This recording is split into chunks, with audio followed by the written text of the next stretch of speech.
हरियाणा प्रभारी की खबरें अभी तक से खास बातचीत खबरें अभी तक से सुशील गुप्ता ने खास बातचीत की है। चंडीगढ़ पर हरियाणा और पंजाब दोनों का आधा आधा हक है, इस बात को कहा गया है। इजरायल के मुद्दे पर बोले सुशील गुप्ता, हरियाणा में आप सरकार बनने पर हर खेत को पानी दिया जाएगा।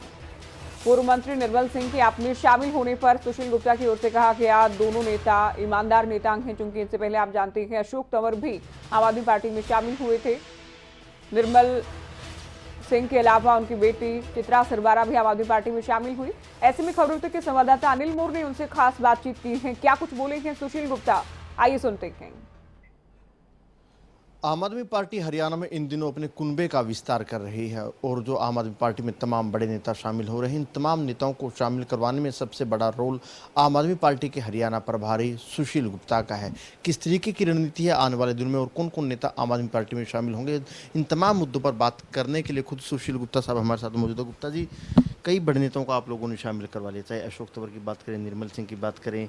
क्या लगता है इन बड़े नेताओं को शामिल करवा के आम आदमी पार्टी को कितना फ़ायदा हरियाणा में होता दिख रहा है? चाहे खासतौर से दो नेताओं की बात करूँ, अशोक तंवर की और निर्मल सिंह। देखिए, ईमानदार छवि के जो लीडर हैं, कोई भी हो, हम उनका अभिनंदन करते हैं। हरियाणा की जनता इन भ्रष्टाचारी लीडरों से दुखी है, जिन्होंने 75 साल तक इस देश के अंदर कुछ होने नहीं दिया। निसंदेह जब ईमानदार लीडर किसी के साथ जुड़ते हैं तो उसका बेनिफिट होता है, लोगों के अंदर एक इमेज अच्छी जाती है। आपने कहा कि इन नेताओं को जुड़ने से फ़ायदा होगा, लेकिन जो आप लोग कहते हैं कि आम आदमी पार्टी आम आदमी की राजनीति करती है, जो दूसरे दलों के नेता रहे हैं, जो पिछले कुछ समय से जीत भी नहीं पा रहे, उनके आने से लगता है कोई फ़ायदा होगा या जो आपका जो वर्कर है, जो समर्थक है, वो कहीं ना कहीं नाराज़ हो जाएगा? देखिए, आप निर्मल सिंह की बात करें, 2.5-3 साल पहले इन्होंने कांग्रेस छोड़ दिया था, अभी आम आदमी है और अपना हरियाणा डेमोक्रेटिक फ्रंट बनाया। अपने दम पे चित्रा सरवारा ने और निर्मल सिंह ने चुनाव लड़ा। 50-50 से ऊपर वोट इनको इंडिपेंडेंट कैंडिडेट के रूप के अंदर मिली अनिल विज के खिलाफ। तो मैं समझता हूं कि जो लोग सामाजिक कार्य करते हैं, जो लोग जनता को साथ लेके चलते हैं, वो अगर पार्टी के अंदर आते हैं तो उससे पार्टी को मजबूती मिलती है, वो व्यक्ति कोई भी हो। पार्टी को मजबूती की आप बात कह रहे हैं, लेकिन अगर बात करें संगठन की बात करें, संगठन कब तक आप लोगों का खड़ा कर दिया जाएगा? संगठन तो हमारा खड़ा है जी। संगठन 4 जोन के अंदर बटा हुआ है। चारों जोनों के अंदर हमारे प्रदेश स्तर से लेके और ग्राम सेवक तक पूरे पदाधिकारी बने हुए। प्रदेश अध्यक्ष कब तक मिल जाएगा? जो तमाम बड़े जो पदाधिकारी वो कब तक मिलेंगे? 4 जोनों के 4 प्रदेश अध्यक्ष हैं और जल्दी हम इस और भी बढ़ रहे हैं कि हम प्रदेश में अलग से बने। आपने कहा था कि जो नगर निकाय के चुनाव में आप लोग सिंबल पर लड़ेंगे। बीजेपी तो तैयारी पूरी कर रही है, लगातार बीजेपी की बैठकें भी चल रही है, कई बैठकें हो चुकी है। तो आप लोग नगर निकाय के लिए किस तरीके से रणनीति अपनाने जा रहे हैं? क्या मुद्दे रहेंगे बीजेपी के मुकाबले? सत्ताधारी आम आदमी पार्टी सिंबल पे चुनाव लड़ेगी, नगरीय निकाय का चुनाव लड़ेगी, पंचायत राज का चुनाव लड़ेगी।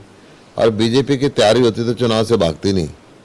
1 साल पहले पंचायत राज के चुनाव तय हो चुके हैं, मगर ये नहीं करा रहे, 1 साल से ऊपर पोस्टपोन कर दिए। पंचायत राज के बाद फिर नगर पालिका के चुनाव आए, 1 साल लगभग 9 महीने से ऊपर उन चुनाव को ड्यूए हो गए। ये डरते हैं, चुनाव से भाग रहे हैं, लोकतंत्र की हत्या कर रहे हैं। अगर लोकल बॉडीज नहीं होंगी, पंचायत के अंदर सरपंच नहीं होंगे, नगर पालिका के कॉरपोरेटर नहीं होंगे और वो भंग हुए पड़ी रहेंगी, तो ये जो भ्रष्टाचार का बोलबाला और बढ़ता चला जाएगा। जी, आप खुद हरियाणा से हैं, आपके प्रभारी है, जींद जिले से आप आते हैं, लेकिन जो सबसे बड़ा सवाल है इन दिनों चंडीगढ़ और एसवाईएल पर आपका क्या स्टैंड है? मेरा स्टैंड ये है, केंद्र में कांग्रेस की सरकार रही, हरियाणा में कांग्रेस की सरकार रही, पंजाब में कांग्रेस की सरकार रही, इन्होंने मुद्दा हल नहीं किया, ना चंडीगढ़ का ना एसवाईएल का। आज केंद्र में बीजेपी की सरकार है, हरियाणा में बीजेपी की सरकार है, पंजाब में वैसे तो कैप्टन बीजेपी का ही था, परंतु उससे पहले सुखबीर बादल और बीजेपी की सरकार थी। इन्होंने ना चंडीगढ़ का मुद्दा हल किया ना एसवाईएल का मुद्दा हल किया, क्योंकि इनकी नीयत ठीक नहीं है, जनता को लड़ाना चाहते हैं। 2024 में हमारी सरकार आ रही है यहाँ पे, हम इस मुद्दे को हल करेंगे। ये दोगली नीति चलते हैं। पंजाब विधानसभा के अंदर रेजोल्यूशन पास हुआ, कांग्रेस के विधायक वहां पे कह रहे हैं कि सारा चंडीगढ़ पंजाब का होना चाहिए, और हरियाणा में निंदा प्रस्ताव पारित कर रहे हैं वही कांग्रेस के विधायक।